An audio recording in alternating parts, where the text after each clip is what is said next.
Olá! Hoje a gente vai mergulhar num material bem interessante, que tenta responder aquela pergunta, né? Como achar uma transformação de verdade no mundo com tanta informação, mas que às vezes parece tão vazio de sentido? Vamos explorar as ideias do Salomão Lima, do livro A Palavra de Deus para uma Vida Transformada. A gente pegou uns trechos-chave do livro, sabe? O prefácio, a introdução e umas partes de capítulos que olham para a palavra, para a Bíblia, de jeitos bem diferentes. O nosso objetivo aqui é tentar pegar a essência disso. Como é que o autor vê a palavra não só como um texto antigo, mas assim como uma força viva, algo que pode mexer com a gente por dentro, mudar o rumo das coisas. É uma conversa para quem está buscando entender melhor essa visão, ou talvez até encontrar um caminho para si, né? Achei legal que ele dedica o livro para quem topa ser lido e transformado pela Bíblia. Bem provocador. É um ótimo ponto de partida, sim. E a introdução já coloca isso na mesa, né? Vivemos essa avalanche de informação, mas continua aquela busca por uma mudança real, genuína. E o texto do Lima entra aí dizendo que a palavra de Deus oferece justamente isso, uma transformação estrutural, profunda, não é só um retoque na superfície, sabe? A ideia é que ela é viva, eficaz. Vive e eficaz, gostei disso. Ele usa muitas imagens, né? Umas metáforas bem fortes para explicar. Uma das primeiras que me chamou a atenção foi a palavra como poder criador. Ele vai lá em Gênesis. Haja luz e pronto, a luz existe. A palavra não só descrevendo, mas criando a realidade. Exatamente. Esse é um ponto central do argumento dele. O livro defende que essa mesma energia, essa força criativa lá do início, que organizou o caos, que trouxe vida, ela ainda está ativa e acessível. A ideia é que essa palavra pode de fato reescrever histórias pessoais. Ele cita o caso de Lázaro, por exemplo. Ah, sim, Lázaro. Jesus simplesmente diz, Lázaro vem para fora, e ele que estava morto volta a viver. Isso é apresentado como uma prova, né? De que a palavra tem autoridade sobre tudo, até sobre a morte, sobre o tempo, e que ela pode definir um futuro novo. Nossa, pensar assim, que a palavra define o futuro, muda tudo, né? Outra imagem que me pegou foi a palavra como espelho da alma. Vem da carta de Tiago, né? Essa mesma. Um espelho que não mostra só, sei lá, o cabelo bagunçado, mas o que tá lá dentro mesmo. Intenções, medos, o que precisa ser trabalhado, né? E o ponto-chave que o autor destaca aí não é só se olhar no espelho, é o que você faz depois. O espelho revela, claro, mas a mudança mesmo, a transformação, vem da ação, da prática. Ele até usa aquela imagem forte, né? Da pessoa que vê a sujeira no espelho, mas, deixa pra lá, vira as costas e vai embora. É o ouvir e não fazer nada. O famoso entra por um ouvido e sai pelo outro. Pois é.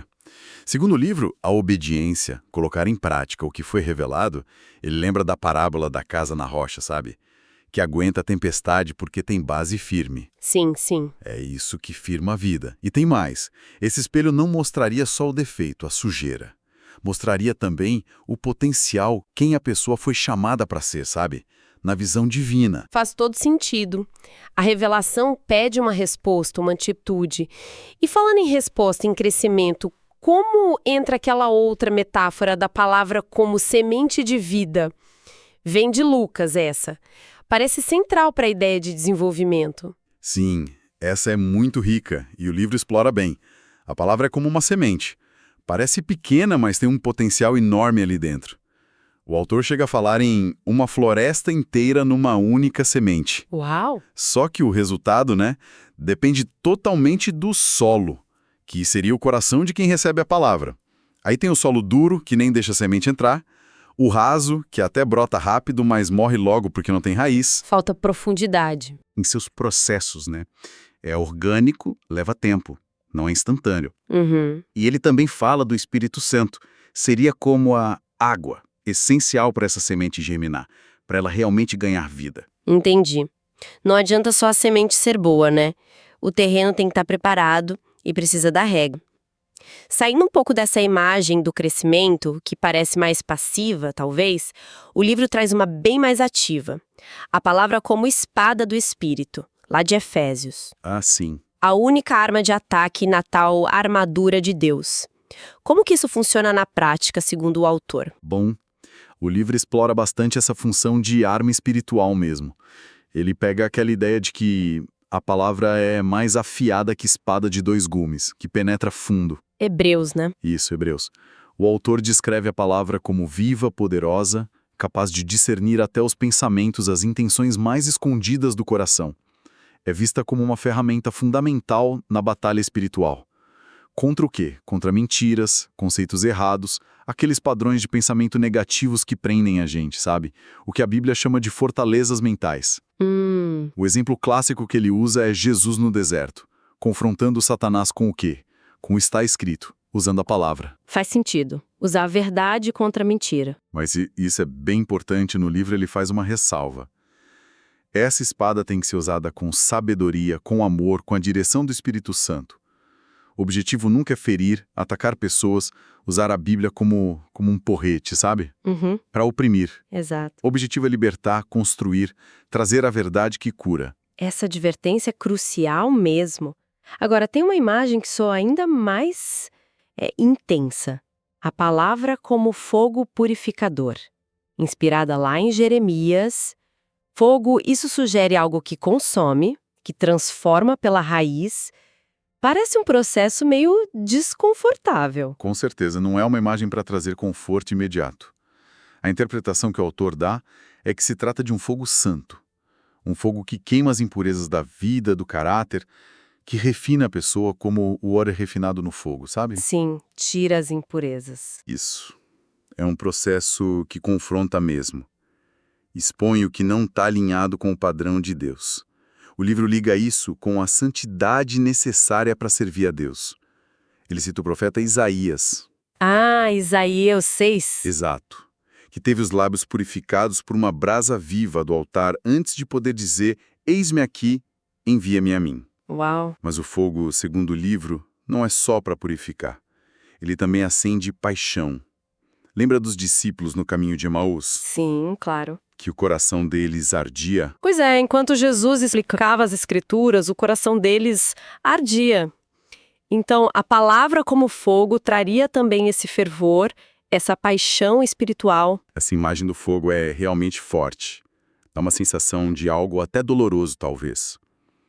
O autor chega a comentar como equilibrar essa intensidade toda com a ideia de um Deus que é amor. Sim, ele aborda isso. O argumento é que essa purificação, mesmo sendo desconfortável às vezes, é, na verdade, um ato de amor. Porque o objetivo é remover aquilo que nos prejudica, que nos impede de viver o propósito de Deus plenamente. Não seria um fogo para punir, mas para refinar, para preparar para algo melhor. É a ideia da disciplina como correção amorosa, sabe? Não como castigo por raiva. Entendi. É um desconforto que tem um propósito bom por trás. Para a gente fechar esse bloco das imagens, das metáforas, tem a palavra como fundamento inabalável. É aquela história famosa, né, da casa na rocha e da casa na areia, lá de Mateus. Clássica. O que seria essa rocha na prática, segundo o livro? A ênfase do livro é muito clara nisso. A rocha é a obediência. A obediência consistente à palavra. A estabilidade na vida espiritual não viria de sentir coisas, de emoções passageiras, nem só de cumprir rituais. Viria de colocar em prática o que se ouve e o que se aprende. Ouvir e fazer. Exatamente. Construir na rocha dá trabalho, né? Exige ir fundo, não ficar no superficial, às vezes exige abrir mão de coisas, renunciar, mas é isso que, segundo o autor, traz segurança de verdade. Protege contra enganos, contra os modismos espirituais, aqueles ventos de doutrina que Paulo fala. Ah, sim. E protege contra as tempestades da vida, que são inevitáveis para todo mundo. E claro, ele sempre reforça o fundamento último, a rocha principal onde tudo se apoia, é o próprio Cristo. Essas metáforas todas juntas, nossa, pintam um quadro bem vivo da palavra. Não é só um livro para ler, é quase um agente, né? Algo ativo. Agora, mudando um pouco o foco, como o livro descreve o resultado disso na vida de alguém, o impacto concreto? Ele começa falando da transformação do caráter, citando Romanos 12. Sim, o foco aí é na renovação da mente. O livro argumenta que é a exposição contínua à verdade da palavra que vai, aos poucos, reprogramando nossa forma de pensar. nossos valores e aí, como consequência, o nosso caráter. Não seria só na base da força de vontade, sabe? Você ser uma pessoa melhor, mas um processo que acontece de dentro para fora, que nos liberta dos padrões do mundo, da mentalidade comum. E qual seria a prova dessa mudança? A prova seria o fruto do Espírito, que Paulo descreve lá em Gálatas. Amor, alegria, paz, paciência, bondade, essas coisas. Não como um esforço para parecer bom, mas como um resultado natural. É a vida de Cristo fluindo através da pessoa. A palavra daria o poder para vencer a antiga maneira de viver, aquilo que a Bíblia chama de velha natureza ou carne. Entendi. E quando a vida aperta? Naqueles momentos difíceis, nas crises, como a palavra entra aí? O livro fala da palavra que sustenta na tempestade, lembrando de Isaías. Nesse ponto, a palavra é apresentada como um apoio real, sabe? Um sustento vivo, quando tudo mais parece que vai desmoronar. O exemplo que o livro explora bem é o de Pedro andando sobre as águas. Ah, clássico também. O que manteve ele firme ali, por um instante que fosse, foi a palavra de Jesus. Vem. A palavra se torna como o chão firme no meio do impossível. Aquela paz que Isaías fala, de ter a mente firme, viria justamente de manter o foco na verdade da palavra, nas promessas de Deus, mesmo quando a realidade em volta está um caos. É manter o olho na palavra, não nas ondas. Exatamente. E além de sustentar, a palavra também funcionaria como guia na escuridão, como uma lanterna. Lembra do Salmo 119? Lâmpada para os meus pés é a tua palavra e luz para o meu caminho. Lindo esse salmo. Isso me conecta com outra busca humana, né, a de sentido para a vida. O livro também fala disso, a palavra que revela o propósito. Ele usa o chamado de Jeremias como exemplo. Sim, e a forma como ele aborda é bem interessante. O argumento central é que o propósito, nessa visão bíblica, não é algo que a gente simplesmente inventa, ou que descobre só olhando para dentro de si ou para as oportunidades do mundo. É algo que Deus revela, através da sua palavra. Jeremias, por exemplo, ele ouve Deus dizendo que já tinha um plano para ele antes mesmo dele nascer. Antes de nascer. Uau! Seria um propósito maior, sabe? Ligado ao plano geral de Deus, ao reino dele, não focado só nos nossos sonhos e ambições pessoais. Mas essa revelação do propósito, ela não vem sozinha, no vácuo. Geralmente ela vem junto com um processo de preparo. E às vezes é um preparo longo, difícil. Pense em Moisés, 40 anos no deserto, ou José, anos na prisão. É verdade. Tem um custo, um processo. E a obediência em cada passo desse processo é que iria, digamos, destravando a próxima etapa do propósito. E essa descoberta de propósito, essa transformação, não é para ficar só para a pessoa, imagino eu. Ela deve impulsionar para fora, né? O livro continua falando da palavra que envia e comissiona, citando o famoso Ide por todo mundo, de Marcos. Exatamente. O ID é apresentado não como uma sugestão, mas como um comando mesmo. Uma consequência quase natural de ter sido transformado por essa palavra. Quem experimenta essa mudança sente um impulso, uma necessidade de compartilhar, de agir. Mas, de novo, entra a questão do preparo. O livro volta no exemplo de Isaías. Ele só diz, envia-me a mim, depois de ter passado pela purificação do fogo, lembra? Sim, depois da brasa no altar. Então a missão é definida pela palavra. O que está escrito que devemos fazer. E ela é realizada com a autoridade e principalmente com a presença prometida por Deus. Eis que estou convosco. A pessoa que é comissionada passa a viver pela palavra. Ela se torna fonte de direção, de força, de sustento para cumprir essa missão. Tô percebendo um fio condutor muito claro aqui. É revelação, aí vem a transformação, que leva à descoberta do propósito, que por sua vez impulsiona para o envio, para a missão. Parece que tudo converge para uma vida que mostra isso, né? O livro fala em viver a palavra, não só acreditar nela ou falar sobre ela. Sim, esse é o ponto de chegada, a culminância. Uma vida que se torna a própria mensagem. E essa vida, segundo o autor, é marcada pela renúncia do ego, aquele levar a cruz de cada dia, e pela obediência na prática. O resultado disso seria a pessoa se tornar uma carta viva. Paulo fala isso aos Coríntios. Uma carta que pode ser lida e compreendida por todo mundo em volta, simplesmente pelo jeito de viver da pessoa. Uma carta viva, que imagem. Uma vida que tem resiliência, que aguenta as dificuldades e que de alguma forma atrai outros para essa mesma fonte. Contagiante, talvez. E onde entra a oração nisso tudo? O livro menciona Tiago falando da oração eficaz do justo. A oração é apresentada como algo vital, como o respirar dessa vida transformada. É descrita como uma ferramenta poderosa, sim, mas também como um diálogo contínuo com Deus, um ato de se posicionar pela fé. Teria a capacidade de mudar circunstâncias, de mudar atmosferas espirituais. Mas a força dela não viria de palavras bonitas ou eloquência, viria da fé, da intimidade com Deus. A oração sustenta a pessoa na caminhada, dá força para resistir e, acima de tudo, é o espaço sagrado do relacionamento, da comunhão com Deus. Esse relacionamento parece que gera algo que dura, né? O livro fala em produzir frutos eternos, citando João. O que seriam esses frutos que não acabam com o tempo? Seriam os resultados que têm valor para a eternidade, que transcendem essa vida aqui. Esses frutos viriam de estar conectado a Cristo. Ele usa a imagem da videira e dos ramos lá em João 15. A gente é o ramo, ele é a videira. Sem mim nada podeis fazer. Exatamente. Os frutos são as evidências do caráter de Cristo se formando na gente. As atitudes, as palavras, o serviço aos outros. E também o impacto na vida de outras pessoas, que podem ser tocadas e transformadas pelo nosso testemunho, pela nossa vida. E para dar esses frutos que permanecem, o livro reforça: precisa ter raiz profunda na palavra, precisa depender do Espírito Santo e precisa de uma obediência que persevera, que não desiste. A imagem da cruz aparece muito forte também como algo central para essa vida transformada e frutífera. Textos como "Estou crucificado com Cristo" ou "Tome a sua cruz a cada dia". Qual é o peso disso na argumentação do livro? É fundamental. A cruz não é vista só como um símbolo histórico, um evento que aconteceu lá atrás. É apresentada como uma realidade presente, diária, na vida de quem decide seguir a Cristo.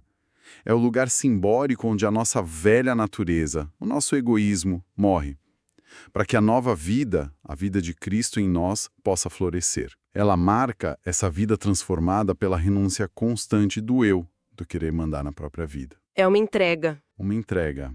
Mas também é o lugar da troca divina, né?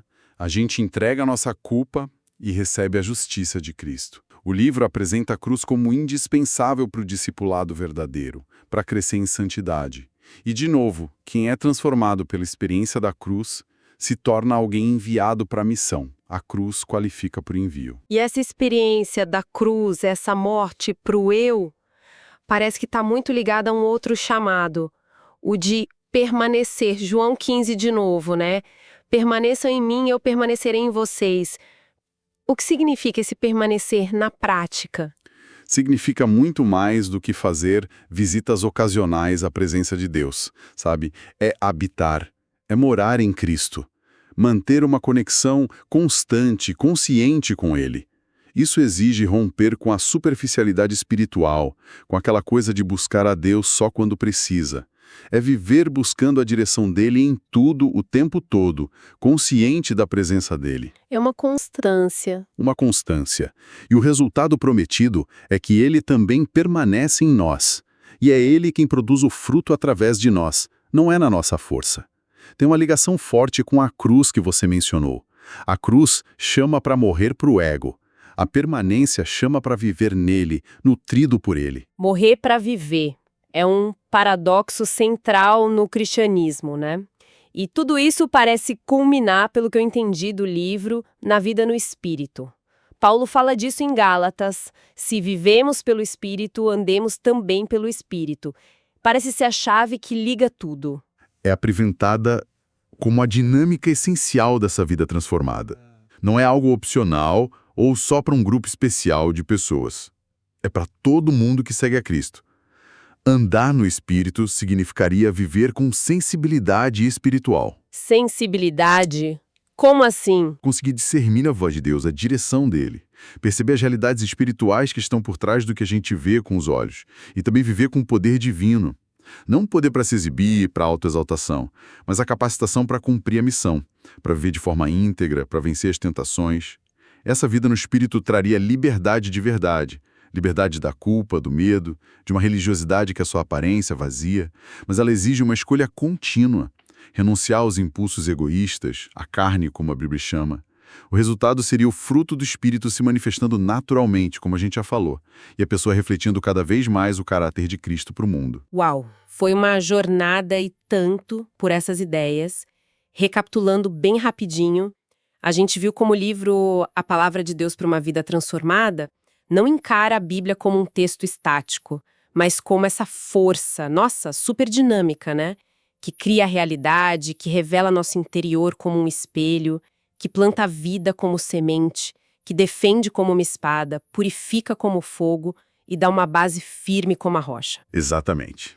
E a gente explorou como, na visão do autor, essa palavra viva e ativa tem o poder de redefinir quem a gente é por dentro, nosso caráter, de nos sustentar quando tudo parece perdido, de nos mostrar um propósito que vem de Deus e de nos enviar para fazer a diferença no mundo. E essa vida transformada, ela depende profundamente da oração, de abraçar a realidade da cruz no dia a dia, de manter essa conexão vital com Cristo permanecer e de andar na direção e com a força do Espírito Santo. Para quê? Para gerar resultados que duram, que têm valor eterno. E sabe, tem uma ideia lá no finalzinho do livro que ficou martelando aqui para mim. A de que a própria vida que a gente vive, quando está alinhada com tudo isso, se torna o maior argumento. Vira quase um altar ambulante que fala por si só. Isso deixa a gente com uma pergunta para pensar, né? Se a nossa vida é o sermão mais convincente que a gente pode pregar, como será que as nossas ações de todo dia, o nosso caráter nas pequenas coisas, o jeito como a gente lida com o conflito, como trata as pessoas, como tudo isso pode estar comunicando essas verdades da palavra? Talvez até de um jeito muito mais forte do que qualquer discurso bonito que a gente possa fazer. Algo para a gente refletir mesmo. Fica a reflexão, então. Com isso, a gente encerra essa nossa exploração pelas ideias de Salomão Lima sobre a palavra de Deus e a transformação de vida.